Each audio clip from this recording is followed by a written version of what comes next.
Hello friends. आज तारीख है 29 जून 2025 और हमने जो ये सीरीज़ शुरू की है to crack 71st BPSC PT in 60 days, उसका आज थर्ड क्लास हम देखने जा रहे हैं। सबसे पहले हमने साइंस से स्टार्ट किया है और हमारे दो सब सेक्शंस फिनिश हो चुके हैं। मैकेनिक्स फिनिश हो चुका है और डायमेंशनल एनालिसिस हमने देख लिया है। आज हम तीसरा सब सेक्शन देखते हैं, मोशन अंडर ग्रेविटी।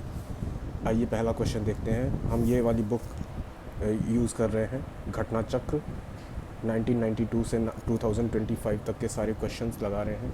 ये पूरी सीरीज़ अगर किसी एस्पिरेंट ने कम्प्लीटली अच्छे तरीके से डेडिकेशन के साथ कर ली तो उसका कोई भी पीटी नहीं रुकने वाला है। और ये 60 डेज़ तक हम पूरे 10 सितंबर तक पूरा कंटिन्यू रखने वाले हैं।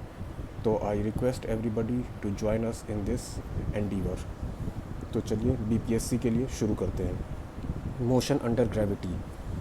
पहला सवाल है, if the spinning speed of the earth increases then the weight of the body at the equator will. अगर धरती का स्पिनिंग स्पीड मतलब घूमने की जो गति है वो बढ़ जाए तब वेट किसी बॉडी की इक्वेटर पे क्या होगी। अभी इसका सवाल जो है इसमें आंसर दिया हुआ है बी। हम इसका जो है एक्सप्लेनेशन देखते हैं। The weight of a body on the earth is the amount of gravitational pull on it exerted by the earth. जो अर्थ है वो किसी बॉडी के ऊपर कितना प्रभाव डाल रही है, कितने फोर्स से पुल कर रही है, वही उसका वेट होता है। Due to earth's rotation centrifugal force is also exerted on the body by earth.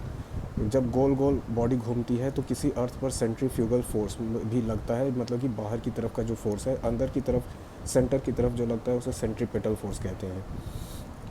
Which tries to move the body away from the centre of the earth, जो मैंने आपको बताया बाहर की तरफ खींचती है। At the equator centrifugal force is the maximum as the velocity of rotation is maximum at the equator of the earth. Centrifugal force सबसे ज़्यादा कहाँ पर होती है? इक्वेटर पे होती है, क्योंकि रोटेशन जो है सबसे ज़्यादा इक्वेटर पे ही होता है। Thus the equator at the equator centrifugal force acts against gravity to reduce the weight of the body. उसकी वजह से क्या होता है कि वेट ऑफ बॉडी जो है वो कम होता है, क्योंकि सेंट्रीफ्यूगल फोर्स उसको ग्रेविटी से अलग खींचता है।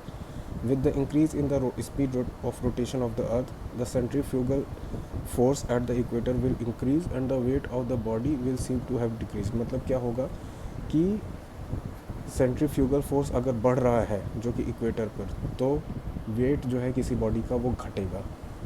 तो ये इसका मतलब कि अच्छा सा एक्सप्लेनेशन था, अच्छा सवाल है। 2021 में 67th बीपीएससी में आ चुका है ये। दूसरा सवाल देखें, the weight of an object when measured on the earth surface is 100